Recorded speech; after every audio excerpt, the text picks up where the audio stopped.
Okay, so like everyone loves food, Of right? course. But have you ever like actually thought about all the stuff that happens to it before it even gets to your plate? Yeah, most people don't. It's kind of amazing how much goes on behind the scenes. Right. And it turns out not every country sees eye to eye on how to keep those plates safe. That's for sure. And that's exactly what we're diving into today.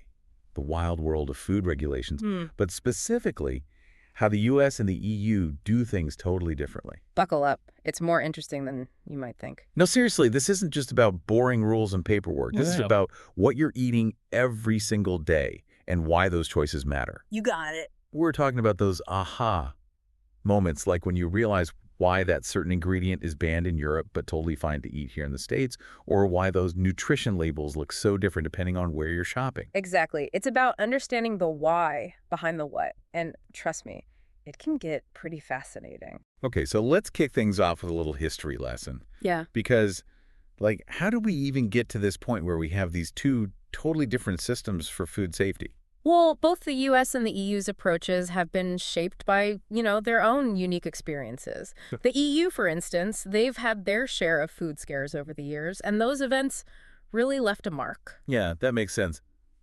Scandals tend to stick with you. Yeah, they Like, do. remember mad cow disease? That was huge. Huge, absolutely. Or the dioxin-contaminated chicken scandal. Those events really shook public trust. Mm. They ultimately pushed the EU towards this better safe than sorry mentality when it comes to food. It's like that one friend who trickle checks the oven, even after just microwaving a cup of tea, but like just to be absolutely sure. Exactly. Always better to be safe than sorry. Right. Meanwhile, the U.S. seems to approach food regulations with a more show me the data attitude. Yeah, you could say that. It's less about avoiding any potential hazards altogether and more about like managing those risks through really careful analysis and scientific evidence. Precisely. It's a risk-based approach rooted in data and scientific evidence. Interesting. So very different starting points, which makes sense why their current systems are so different. Exactly. Okay, so we've got the US, all about data and evidence, and the EU, like super cautious and preventative. Yeah. So who are the main players calling the shots in these very different systems? In the US, we have the FDA, right? Yeah, the FDA is definitely a major player. But I think you mentioned that state authorities are also in the mix, which makes it sound a bit more, well, complicated than just one big watchdog, right? Yeah, it definitely adds layers. It's more like a web, Uh-huh. with the FDA at the center and then all these state agencies adding their own threads to the mix. Oh, right. This can actually lead to situations where, like, a certain food additive is perfectly legal in one state but banned in another, Really? Even if the science is the same behind it? even if the science is identical. Yeah. Wow, that's kind of wild. What about the EU? Is it more centralized? Oh, absolutely. The EU is all about centralization. Think of it like this. You've got the European Commission and Parliament, and they set the overarching rules for the entire EU. Okay, And then those rules kind of trickle down to each individual country's food safety authority. got it. And they're the ones who actually enforce those rules at the national level. So it's a much more unified front, everyone marching to the beat of the same regulatory drum.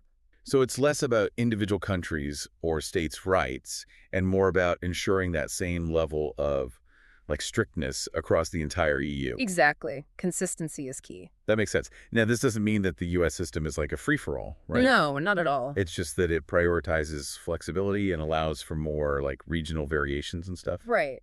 Which, can be a good thing, Sure. but it can also lead to some, well, let's say, interesting situations. Interesting is a good way to put it. I'm thinking back to that whole food additive thing where it could be totally fine in one state but banned in another. That seems interesting for sure. Yeah, that's one example. And then you have things like the generally recognized as safe or GRI-RS designation for food additives in the US. Okay, unpack this GRS thing for me. I feel like we're getting into the nitty-gritty now. We are, and this is a big one, especially in the US. So basically, the GRA system, it lets companies decide for themselves if a substance they're adding to food is safe. Wait, really? Yeah. Of course, they're supposed to base that decision on like scientific evidence, but it's still a bit like, the student grading their own homework, as some critics would say. Yeah, I see what you mean. It sparked a lot of debate about potential conflicts of interest. Yeah, that makes sense. Are there any like big examples of this GRES thing causing controversy? Oh, absolutely. Remember trans fats? Oh yeah, as in the stuff that's basically been banished from most foods because it's so bad for you. That's exactly it. Okay, so how do trans fats tie into this whole GRES thing?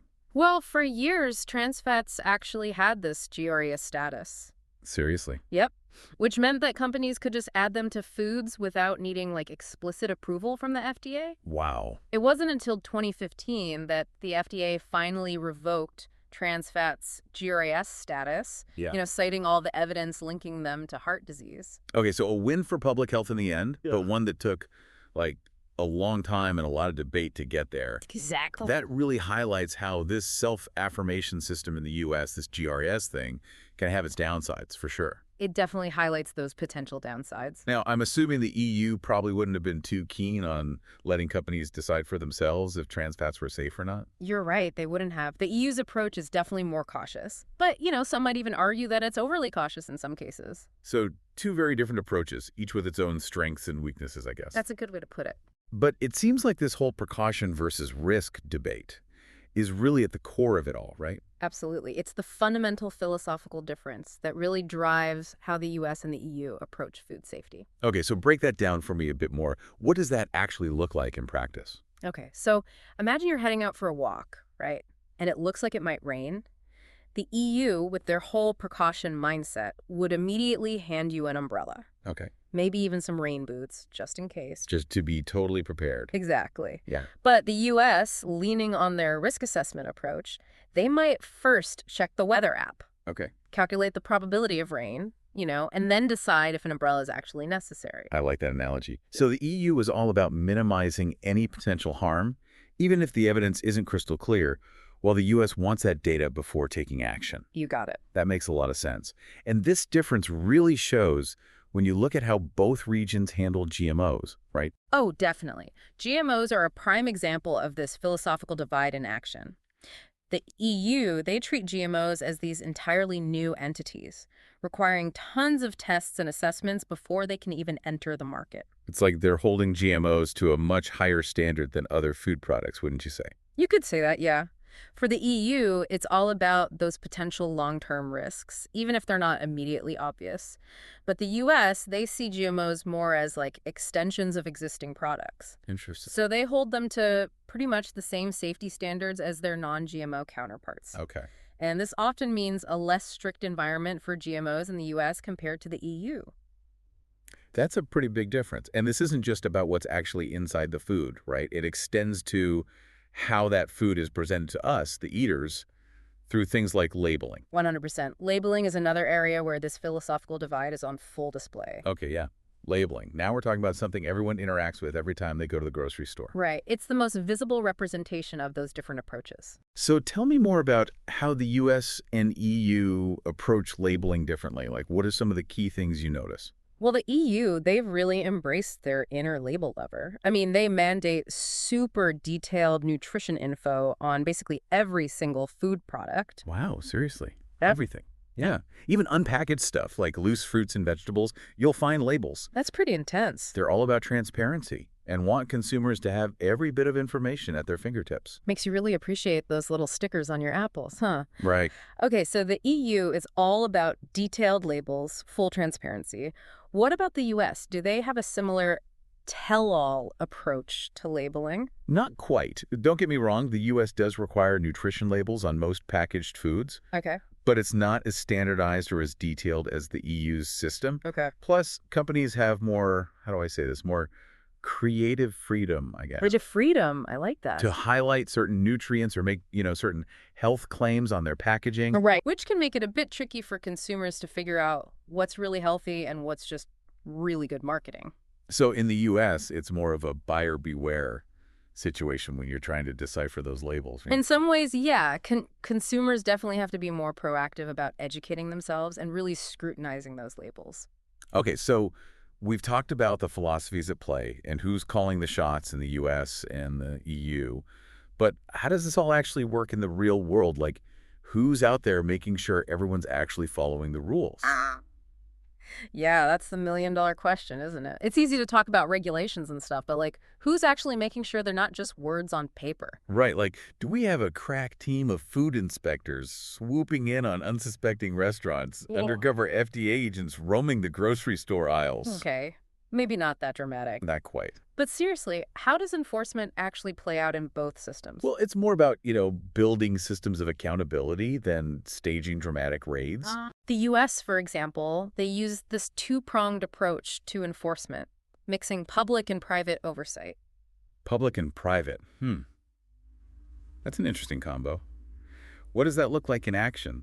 So you've got the FDA doing the typical government stuff, right? Right. Inspections, issuing recalls if something's messed up, generally keeping an eye on things. Makes sense. But then you've also got, well, the power of the people. Okay, you're going to have to elaborate on that one. The power of the people to enforce food safety regulations. Take lawsuits. Lawsuits. Exactly. In the U.S., if someone gets food poisoning, they can actually sue the company responsible. Oh, wow. So it's like holding companies accountable through the legal system. You got it. Private litigation is a pretty big deal in U.S. food safety enforcement. Huh. Interesting. I guess that creates pretty strong incentive for companies to stay on the right side of the regulations, huh? 100%. Nobody wants to get hit with a lawsuit. Right. So it's a bit of a carrot and stick approach to the FDA, keeping watch, and the possibility of lawsuits looming in the background. Exactly. It's all about balancing those incentives. Fascinating. Okay, so what about the EU? Do they have a similar system with lots of lawsuits flying around? The EU also aims for that balance between public and private enforcement, but they put a lot more emphasis on prevention up front. Prevention, okay. They're really big on traceability, Traceability meaning? meaning being able to track a product through every single step of its journey, from the farm where it's grown to, the processing plant, the trucks that transport it, all the way to the supermarket shelf. So if there's a problem, they can quickly figure out where things went wrong. Exactly. It's like having a super detailed family tree for your food. I like that visual. So you're telling me my bag of lettuce has a whole backstory I can trace? Pretty much. Wow. Okay, but how does this traceability thing actually work in practice? Well, technology is a game changer here. Imagine a system where every single ingredient, even like a head of lettuce, has its own unique digital identifier, almost like a digital fingerprint. Okay, now we're getting futuristic. Right. And that identifier allows you to track its journey through the entire supply chain. That's wild. It's like having a digital detective on the case of every ingredient. Exactly. And it's becoming more and more common. Okay, that's super cool. So we've got the U.S. with their public-private combo and the EU and their traceability obsession. But the real question is, how effective are these different approaches? Like, are people in one region more likely to experience those foodborne illnesses than the other? That's the million-dollar question, right? And the answer is, well, it's complicated. Isn't it always? Right. But the U.S., for instance, they still see a pretty significant number of foodborne illnesses every year. The CDC estimates something like 48 million cases annually. Wait, 48 million? Seriously? Yeah. That's like everyone in California and New York combined getting sick from their food. It's a crazy number, and it shows that even with all these regulations and enforcement efforts, food safety is still a huge challenge, even in a developed country like the U.S. That's actually kind of scary when you think about it. Yeah, it really highlights the complexity of the issue. Okay, so lots of people still getting sick in the U.S. What about the EU? Are their numbers just as bad? It's tough to make direct comparisons because, data collection and reporting methods aren't always standardized across different countries and regions. Right. But generally speaking, the EU tends to have lower rates of certain foodborne illnesses compared to the U.S. Interesting. So maybe their whole better safe than sorry approach is actually paying off. It's definitely possible. But again, it's such a complex issue. Food safety is influenced by so many things, from how farms operate to how individuals handle their food at home. True. So isolating the exact impact of regulations is really difficult. Okay, fair enough. But still, millions of people getting sick every year is alarming. Are there any new developments or initiatives trying to tackle this ongoing challenge? Absolutely. Both the U.S. and EU are constantly refining their food safety game. Okay, good to know. Yeah. So what's new and noteworthy in the world of food safety regulations? Well, in the U.S., a major turning point was the Food Safety Modernization Act. It's a bit of a mouthful, so everyone just calls it FSMA. FSMA, right. It rings a bell, but refresh my memory. What's so special about this FSMA thing? So before FSMA came along, back in 2011, the U.S. food safety system was pretty reactive. They were mostly focused on responding to outbreaks after they happened, kind of like playing catch-up. Okay. But FSMA was a big deal because it marked a shift towards prevention. So less about cleaning up messes and more about stopping those messes from happening in the first place. Exactly. It introduced stricter standards for produce safety, for example, made it mandatory for companies to have preventive controls in place, and gave the FDA more power to enforce those rules. Sounds like a step in the right direction. It definitely was. It was a recognition that in today's world where our food supply chains are so global and interconnected, prevention is absolutely critical. Makes sense. What about the EU? Are they doing anything new and exciting on the food safety front? Well, the EU is already known for being super strict, right? Right. So they're focusing more on streamlining their system and finding ways to use technology to make enforcement even more efficient and effective. Technology. We love a good tech upgrade. Who doesn't? They've also been pushing for greater international cooperation on food safety issues, which is becoming increasingly important. International cooperation. Okay, why is that such a big deal these days? Well, think about it. The food we eat often travels thousands of miles and crosses multiple borders before it even gets to our plates. That's true. That cup of coffee you had this morning, those beans could have been grown in South America, roasted in Europe, and packaged right here in North America. It's a small world, even when it comes to our coffee beans. Right. Our food supply chains are incredibly interconnected, and that means we have shared responsibility when it comes to safety. So a food safety issue in, say, China isn't just China's problem anymore. It could quickly have ripple effects around the world. Exactly, which is why international collaboration is key. Right. By sharing information, best practices, maybe even working towards more harmonized regulations globally, we can create a safer and more resilient food system for everyone. That makes a lot of sense. Okay, so we've talked about different enforcement mechanisms, the good and the bad, when it comes to foodborne illnesses and this push for more global cooperation. But here's something I'm wondering. If both the U.S. and the EU are ultimately trying to achieve the same goal, which is safe food for their citizens, why are their approaches still so different? Like, why not just pick a lane and stick with it? That's a great question, and it gets to the heart of the different philosophies and honestly cultural values that underpin those two systems. So it's about more than just the science. 100%. It goes much deeper than that. Okay, I'm intrigued. Give me the philosophical breakdown. Remember the precaution versus risk debate? That's not just some abstract concept. No. It reflects fundamental beliefs about the role of government, the balance between individual freedom and collective safety, even how risk itself is perceived and tolerated in different societies. Wow. Okay, so it's like deeply ingrained worldviews are playing out on our dinner plates. Exactly. Fascinating. So how do these different values actually manifest in the U.S. and EU's approaches to food safety? Can you give me some concrete examples? Absolutely. Look at labeling requirements, for example. The EU, with their emphasis on consumer choice and transparency, they're all about those super detailed labels, giving people as much information as possible. Empowering consumers to be their own food safety advocates, in a way. Exactly. The U.S., while not opposed to transparency, they tend to prioritize individual responsibility and less government intervention. So more flexibility, fewer mandates. Right. They're more likely to rely on things like private litigation, which we talked about earlier, as part of that enforcement strategy. Okay, so two sides of the same coin, both ultimately aiming for safe food, but taking different routes to get there. Exactly. And navigating those differences is becoming increasingly important as our food systems get more globalized. Because what one region sees as a totally reasonable precaution might be a major trade barrier for another. Precisely. It's a delicate balancing act. No kidding. All right, so we've established that food safety is incredibly complex. To say the least. And it's influenced by all these different factors, from science and technology to politics and cultural values. It's all connected. But I can't help but wonder, with all the advancements happening in technology these days, is there anything on the horizon that could, like, fundamentally change the game when it comes to food safety? It really feels like we're on the verge of something big, you know? Like, tech is already transforming so many aspects of our lives. Absolutely. And the food industry is no exception. So spill the beans. What kind of mind-blowing innovations are about to revolutionize how we think about food safety? Well, get ready for a wild ride because we're entering the world of food tech. Okay, I'm strapped in. Hit me with the highlights. All right, so remember blockchain. It's not just about cryptocurrency anymore. Okay, I'm listening. Imagine a digital record that tracks every single step of a product's journey, from the moment those ingredients leave the farm to the second they end up on your plate. So like a ultra-detailed history for every single food item. Basically.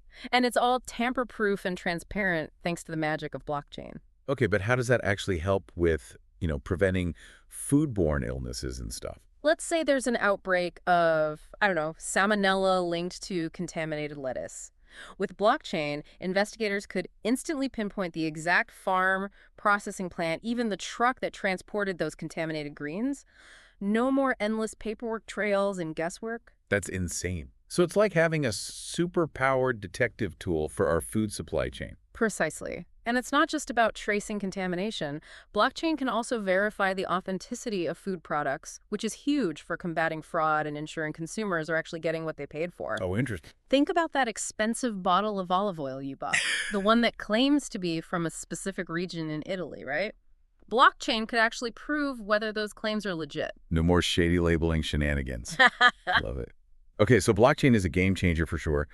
What about AI? Where does artificial intelligence fit into all of this? Well, AI is like the ultimate multitasker in the food tech world. Okay. Picture this.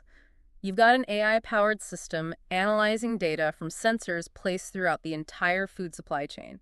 These sensors are monitoring everything. Everything. Temperature, humidity levels during transport, even the pH balance of the soil on farms. So we're talking about the constant stream of information coming in from all directions. Exactly, but it's the AI that makes sense of it all. Okay, so it's like the AI is the brain of the operation. That's a great way to put it. Because the AI can pick up on subtle patterns and anomalies that might totally slip past us humans. Let's say there's a slight temperature spike in a refrigerated truck, for example. That could mean a problem with the cooling system, which could compromise the safety of all that food inside. Right. The AI would instantly flag that, trigger an alert, and boom, problem solved before it even becomes a real issue. Talk about next level prevention. Okay, I'm sold on AI as well. What else is there? What other futuristic food safety tools do you have up your sleeve? All right, this one's really cool, hyperspectral imaging. Hyperspectral imaging. Okay, I'm going to need a bit of help with that one. Imagine giving our eyes superpowers. That's basically what hyperspectral imaging does. Okay, I'm intrigued. It's this amazing technology that can see beyond what our regular human eyes can. So instead of just seeing, like, the color of an apple, hyperspectral imaging can analyze its entire chemical composition. We're talking about being able to tell the ripeness, the sugar content, even detect potential defects or contaminants that would be totally invisible to us. It's like X-ray vision for our food. Yeah. That's wild. Okay, this is all super impressive, but I have to ask, what's the catch? There's always a catch, right? Well, you're right. There are always challenges with new technologies Right. and ethical considerations, too. Makes sense. So, what are some of the potential downsides or things we need to be mindful of as we enter this brave new world of high-tech food safety? Data privacy is a big one. Yeah, that makes sense. We're talking about collecting tons of information about our food. Right. So how do we make sure that data is handled responsibly? How do we protect consumer privacy? It's like we're building digital fingerprints for our food, Yeah. which is fascinating, but also a little bit Big Brother-ish, you know? Exactly. And then there's the issue of access and affordability. Okay, yeah.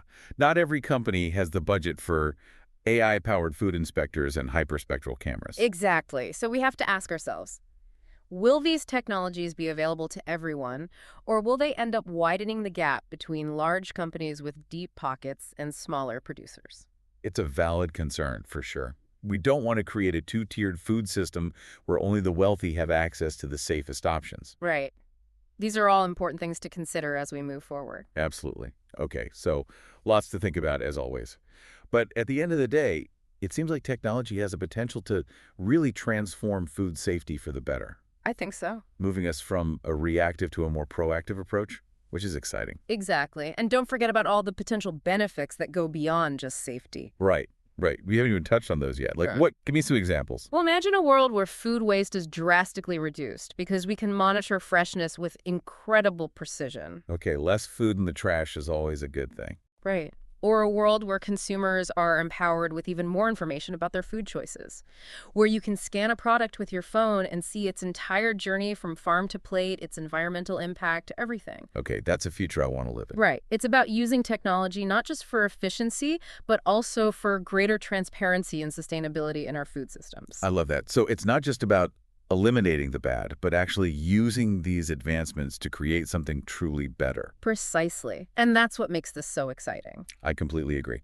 This has been such a fascinating and thought-provoking deep dive. Is there like a final takeaway, something you want our listeners to remember as they're munching on their next meal? I think the biggest takeaway is to stay curious. Don't be afraid to ask questions about your food. Read those labels. Think about the systems behind those choices you're making. Because ultimately, knowledge is power. I love that. Knowledge is power, and food for thought, quite literally in this case. Well, on that note, I think it's time for me to go raid my fridge. Thanks for joining us on The Deep Dive, where we explore the depths of fascinating topics one bite-sized episode at a time. Until next time, stay curious.